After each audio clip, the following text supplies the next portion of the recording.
Maintenant, on va accueillir Estelle Miramont, qui est architecte conseil au CAE de la Gironde. Et on va faire un focus à nouveau sur le retrait et gonflement des argiles, en essayant de voir quelles sont les actions préventives sur ce risque-là et éventuellement voir quelles sont les réactions à avoir par rapport à du bâti qui est affecté par ce type de catastrophe naturelle. Alors, bonjour à tous. Merci, Émeric, pour votre intervention. Et du coup, je vais reprendre un peu le même principe qu'Émeric en disant, ben voilà, il y a plusieurs étapes dans la vie et la gestion du risque. Même chose, ici, un peu synthétisé, bien sûr, sur la question du retrait-gonflement des argiles. Aujourd'hui, notre objectif, c'était un petit peu de vous faire mieux connaître ce risque, parce que c'est quand on connaît qu'on peut mieux réagir et lutter. Vous avez retenu qu'on a plusieurs facteurs, prédisposition et déclenchement, un terrain et de l'eau. La problématique de l'eau, c'est la clé sur tout ce qui va être la réaction de l'argile. Une notion de temps que je vous rappelle, on a parlé de, par exemple, tous ces exemples de fontis et cavités. Quand ça s'effondre, c'est quelque chose qui va prendre 2 minutes entre le moment où ça craque et le moment où ça tombe.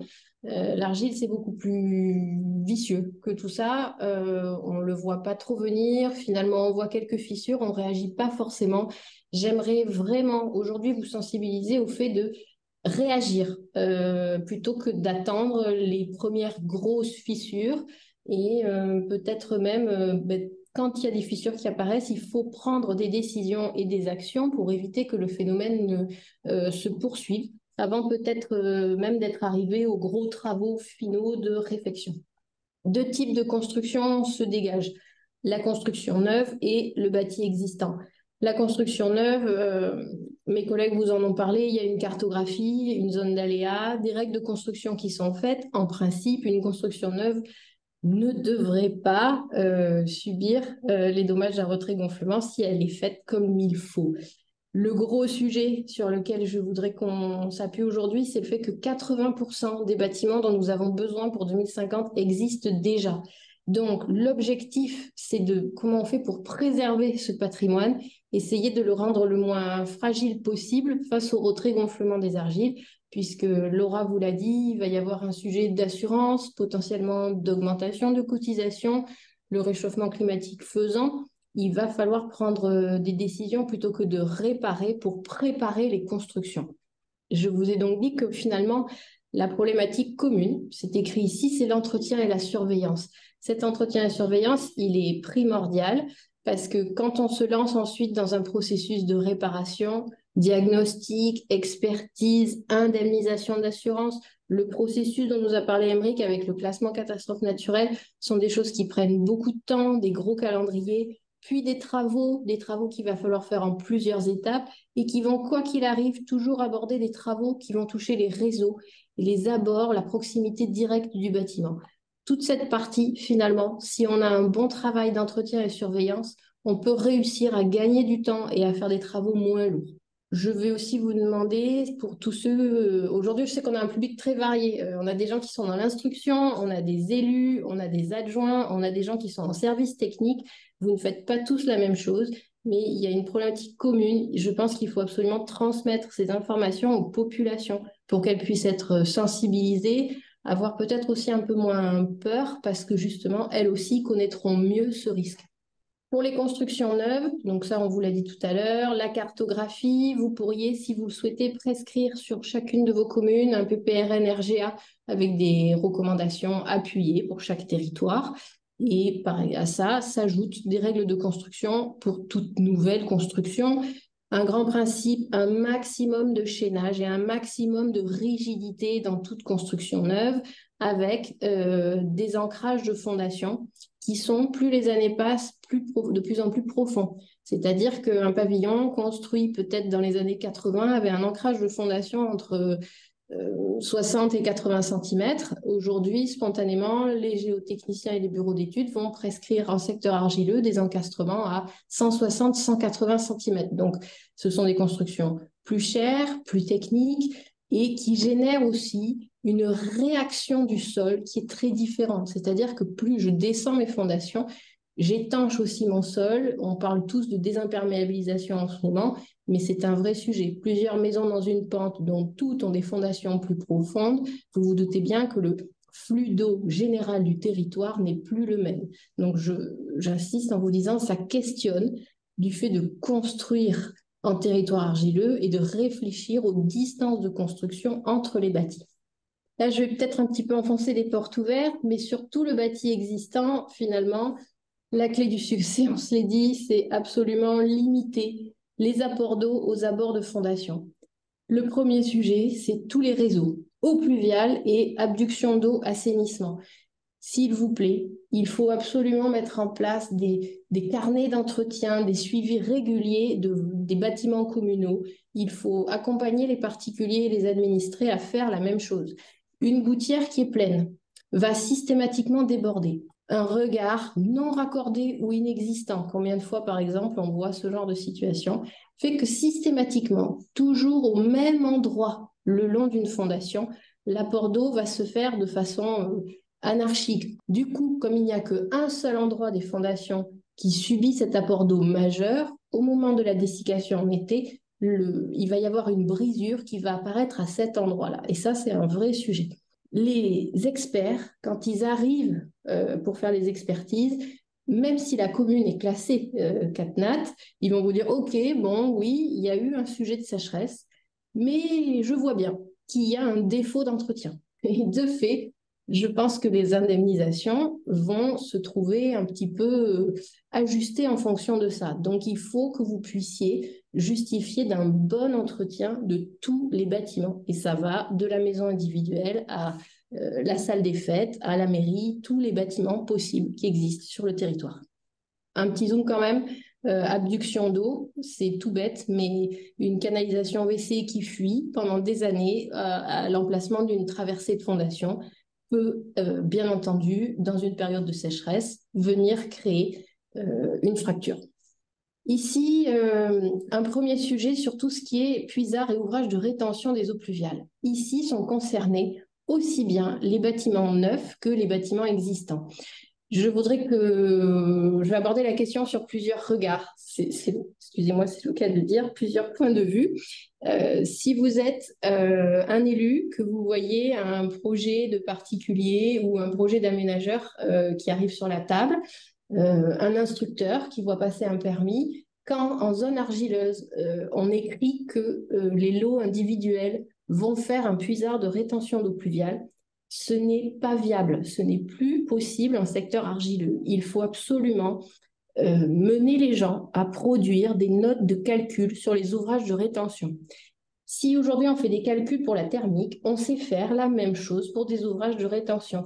On va dire, je sais calculer ma quantité d'eau, je sais combien d'eau va arriver et donc mon terrain, est-ce qu'il est capable de boire ça ou non? Si le terrain n'est pas capable de boire ça, il faut gérer d'avoir la place sur le terrain pour venir loger l'ouvrage de rétention. Un puisard, tel qu'on a pu le connaître pendant des années, 3 buses empilées ou un trou avec quelques graves, va forcément générer un apport d'eau unique. Toutes les eaux sont conduites au même endroit avec une grave qui sature et ça donne des terrains détrempés. Un autre petit point d'attention.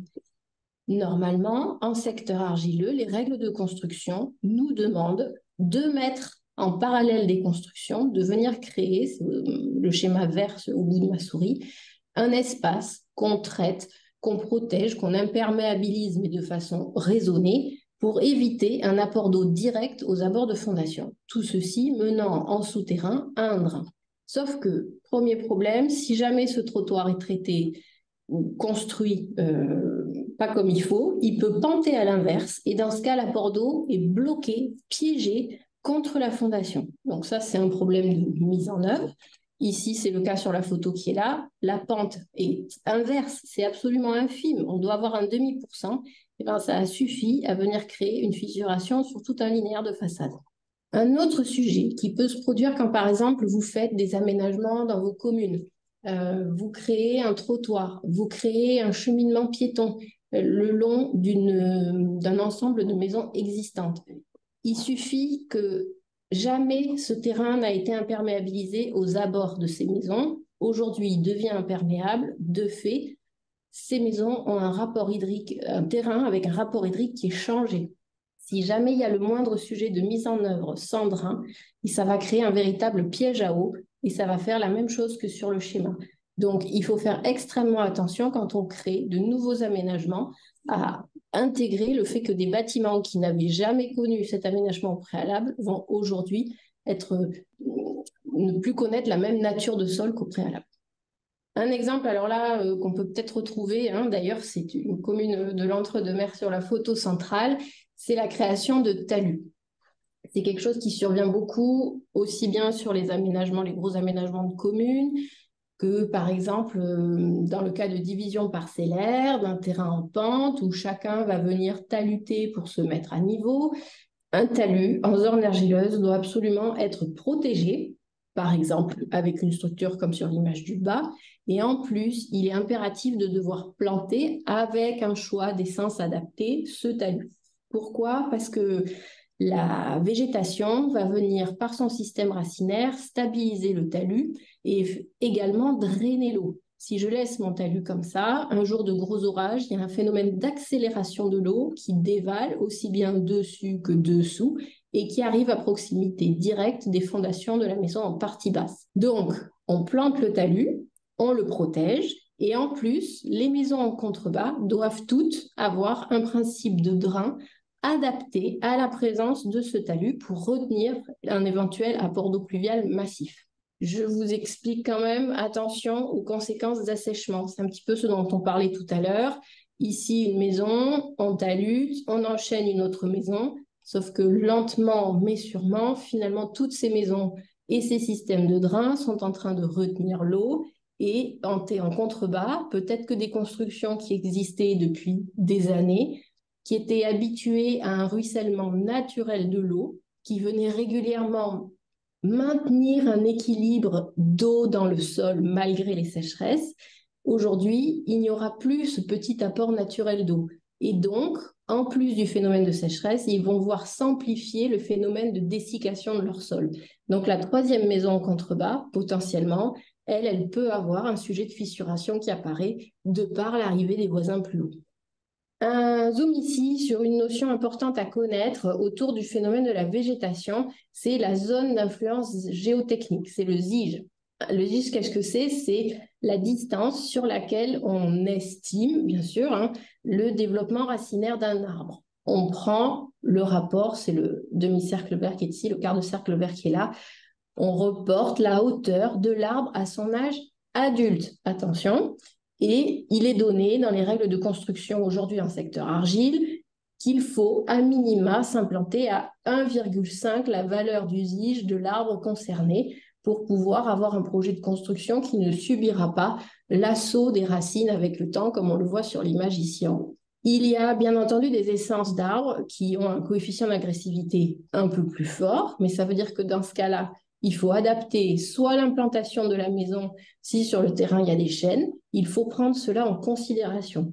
Attention aux haies, par exemple, thuya, laurier, leylandi, qui sont, même s'ils n'ont pas l'air très très hauts, des essences avec un développement racinaire très important et qui peuvent être extrêmement agressifs à proximité de fondations de maisons et en particulier dès qu'il y aura le moindre point d'eau fuyant en été, un regard d'eau pluviale, une canalisation, etc.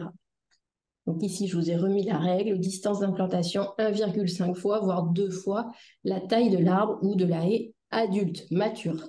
Alors, toujours sur le ZIGE, ici une petite illustration et j'aimerais que vous puissiez le regarder en pensant à l'aménagement. On va le voir aussi avec une illustration sur la diapo d'après. Cas typique, l'arbre existe. Aujourd'hui, vous voyez, c'est l'arbre qui est vert. À sa taille adulte, l'arbre, c'est le profil qui est bleu. Donc, il sera encore plus grand. On en a reporté la forme du ZIGE ici. Ici, en rose, le trait de la limite de propriété. Donc, ici, un terrain qui vient par exemple, d'être divisé. On va construire. On prend en compte le ZIGE. Peut-être que ça impacte en plus mon retrait. Peut-être qu'il faut que je me mette à un retrait supplémentaire que le retrait qui est prévu dans le règlement d'urbanisme local parce que je m'adapte à mon site d'implantation et donc je prends en compte la végétation environnante qui est chez mon voisin, qui est à la bonne distance du code civil. Je ne vais pas lui demander de couper son arbre Mais du coup, au moment de construire, on anticipe la mise en place d'écrans anti-racines. C'est ce qui est en rouge sur le profil ici et que vous pouvez retrouver sur la photographie qui est là. Ce sont des ouvrages conséquents, techniques, qui ont un coût, mais c'est le coût de la construction dans un terrain argileux. On ne va pas dire aux gens, vous ne pouvez plus du tout construire dans ces secteurs, mais ce sont bien entendu des constructions beaucoup plus techniques. Ici, je vous ai remis un petit rappel. Implanter autant que possible hors champ d'action de la végétation, adapter votre choix d'essence, réalisation d'écrans anti-racines. Je reparle brièvement de la question de l'élagage. On pourrait se dire, j'achète un terrain où il y a des arbres, je les élague parce que comme ça, de toute façon, les racines, il n'y en aura plus besoin, c'est pas grave. C'est faux. Au contraire, un élagage en plus mal fait risque d'altérer la santé de l'arbre. Les racines ne vont pas s'arrêter de grandir, au contraire, elles vont avoir besoin d'un regain d'énergie et elles vont s'approcher encore plus de la construction. Je voudrais quand même dire, voilà, je vais vous montrer le schéma d'après. On pourrait se dire aussi, bon, ben, c'est pas grave, je coupe mon arbre. Alors, quelle facilité! Moi, j'aimerais vraiment insister. On est sur des enjeux, on parle beaucoup du climat aujourd'hui. Couper un arbre, c'est le début des problèmes, puisque cet arbre, aujourd'hui, lui, il a un job avec toutes ses racines, il draine le sol. Donc, en zone argile, on a besoin de partenaires comme lui pour drainer le sol et consommer cette eau qui est, par exemple, en excès si on le coupe. Deuxième petit exemple, par exemple, d'un projet d'aménagement de lotissement. On présente cette cartographie, sauf qu'en fait, là, 2 points rouges qui sont 2 gros arbres isolés. On coupe cette partie que vous voyez à l'écran ici. Toutes les racines qui sont ici, elles existent, elles descendent peut-être à 4-5 mètres de profondeur. Quand l'acquéreur achète le terrain, si personne ne lui a dit qu'il y a eu une souche évacuée ici, parce que lui, il achète un terrain qui est tout plat, il n'est pas au courant de ça. Sauf qu'en fait, au bout de 6 mois, alors qu'il aura quand même commencé ses fondations, des racines profondes à 4-5 mètres vont commencer à pourrir et le terrain va se déstabiliser. Le sol argileux va travailler, la veine d'eau qui va descendre au travers des racines pourries va être encore plus grande et le gonflement d'argile encore plus fort. Donc, moi, je questionne sur finalement, faut-il couper tous ces arbres? Et à défaut, il faut absolument s'assurer d'un très bon suivi d'informations. Par exemple, je prends le cas d'un permis d'aménager. Il y a un plan qui repère les arbres existants. Si ces arbres existants sont abattus par choix de l'aménageur, il faut impérativement en avertir les acquéreurs qui doivent le prendre en compte avec leur constructeur. Autre aspect ici sur ce plan, les espaces boisés qui sont à proximité d'une zone d'aménagement. On a parlé tout à l'heure du fameux ZIGE en disant attention, selon la hauteur de l'arbre adulte, je dois me retirer de 1,5 voire 2 fois la valeur du ZIGE. Si ici, quand vous voyez un plan d'implantation par rapport à une zone boisée, eh bien peut-être qu'il faut en alerter les populations et les aménageurs qui vont travailler sur un terrain. C'est tout à fait valable aussi quand vous avez un projet d'aménagement pour un bâtiment communal. Il est à proximité d'un espace boisé. Quelle réaction d'implantation faut-il avoir? Sur ce schéma, alors il y aura beaucoup de schémas du CSTB, je vous montrerai à la fin juste l'image du livre pour ceux qui veulent rentrer plus en détail sur l'aspect technique. Ce schéma, c'est la synthèse de tout ce qu'il faudrait faire en zone argile. C'est-à-dire, attention, j'ai mon arbre, je choisis la bonne distance d'implantation, je place l'écran anti-racine, j'ai le bon réflexe de drain, de trottoir bien penté, les bonnes fondations adaptées et ainsi de suite. Je m'adapte s'il y a de la pente avec mes voisins, je travaille les réseaux, etc. Si je fais le choix de vous montrer ce schéma qui est très technique et pas forcément la réponse que vous souhaitez, c'est parce que je veux vous alerter sur le fait que quand vous voyez passer des plans d'aménagement, des plans de projet, il faut se dire, attention, on a des retraits d'urbanisme, très bien, ça les respecte, très bien, mais est-ce que chaque personne sur son terrain va pouvoir mettre en œuvre toutes ces solutions de façon sereine? Donc voilà, comment est-ce que vous pouvez prendre ça en compte, soit dans vos règlements d'urbanisme, quand vous préparez, vous en êtes aux espaces, vous révisez un PLU, vous préparez votre PLU, vous avez des séances de travail sur les OAP, peut-être faut-il intégrer une OAP thématique risque argile sur votre commune dans laquelle vous pouvez alerter au travers de conseils divers et variés. Quand on prépare une zone 1 AU sur un territoire en pente, il faut peut-être se dire comment est-ce que les gens vont pouvoir intégrer tous ces systèmes de protection et de gestion des eaux pluviales pour s'assurer d'une bonne régulation. Je vous remets aussi une petite note. N'hésitez pas à faire appel à tous les services d'ingénierie locale qui vous entourent, le CAUE, département, etc., pour pouvoir justement avoir un regard, une lecture à vos côtés de tous ces documents sur lesquels vous travaillez. Une dernière note aussi concernant les règlements d'urbanisme qui sont en train d'évoluer. La construction qui souffre le plus du retrait argile, c'est la construction la plus légère et c'est la plus typique. Le pavillon en briques, rez-de-chaussée, construit sur ces 20 dernières années, 40 dernières années, ce sont des constructions extrêmement légères. Une construction à étage pèse plus lourd. Comme elle pèse plus lourd, elle est moins soumise aux variations de sol à son aplomb. Donc finalement, sur toutes les questions de densité qu'on se pose aujourd'hui, est-ce qu'il ne vaut pas mieux une petite maison à étage qui souffre moins qu'une maison moyenne qui souffre plus?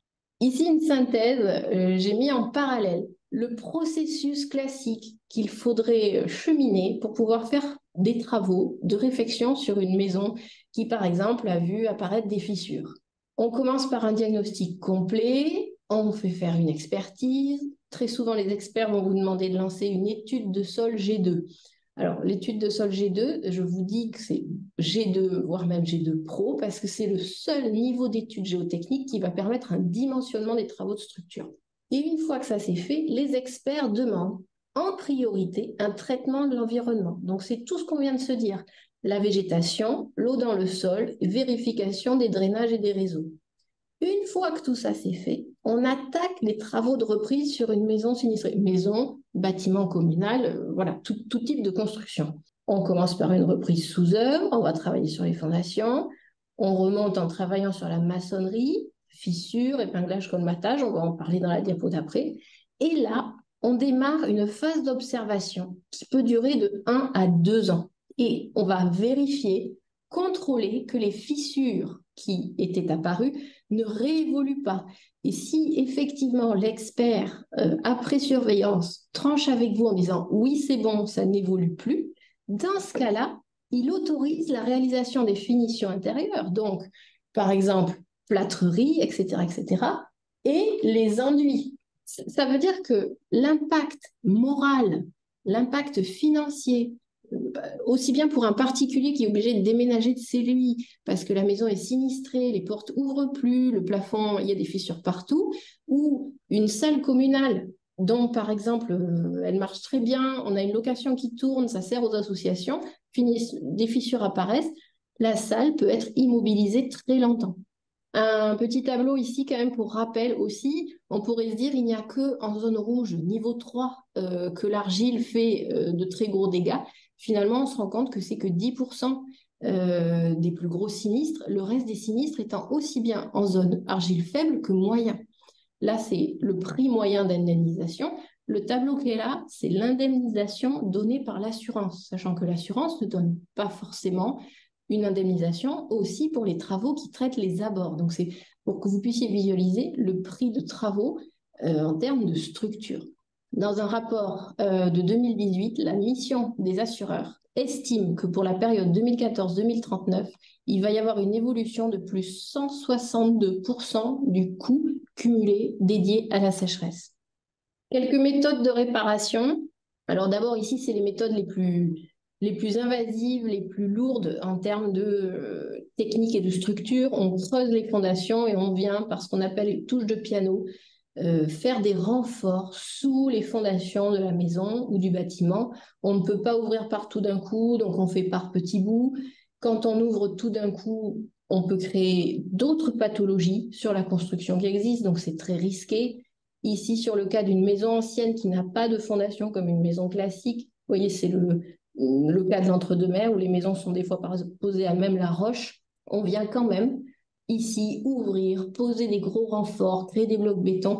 C'est très compliqué à faire. C'est particulièrement difficile en mitoyenneté. C'est un voisin à côté, on ne peut pas ouvrir comme ça chez lui, c'est pas possible.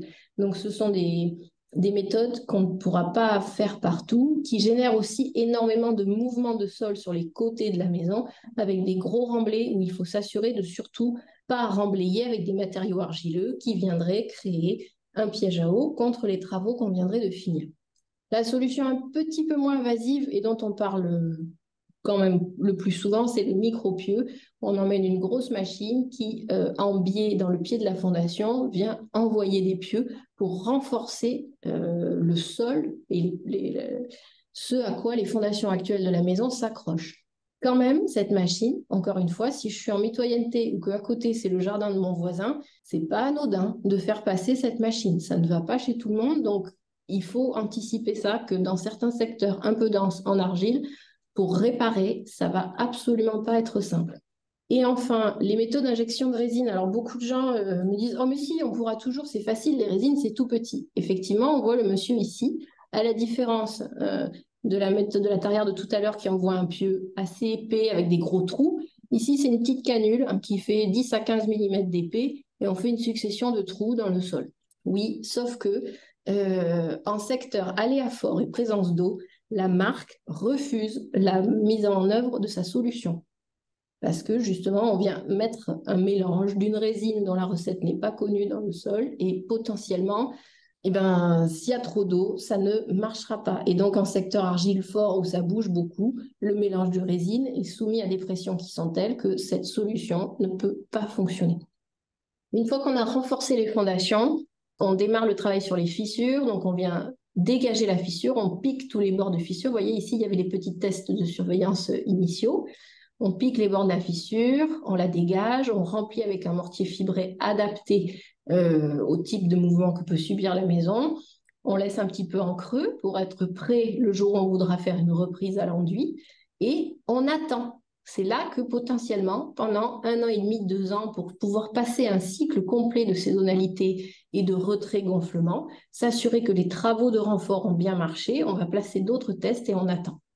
Sur une construction ancienne, alors ici on a une image, c'est assez téméraire, ils sont venus placer un nouveau chaînage et une nouvelle ceinture en tête sur un bâtiment en moellon ancien. C'est pas une solution très facile parce que beaucoup de nos bâtiments, par exemple dans l'entre-deux-mer, sont faits en moellon. C'est une structure très très souple et pour essayer de la renforcer et lui éviter de trop subir les fissures, on va venir la rigidifier.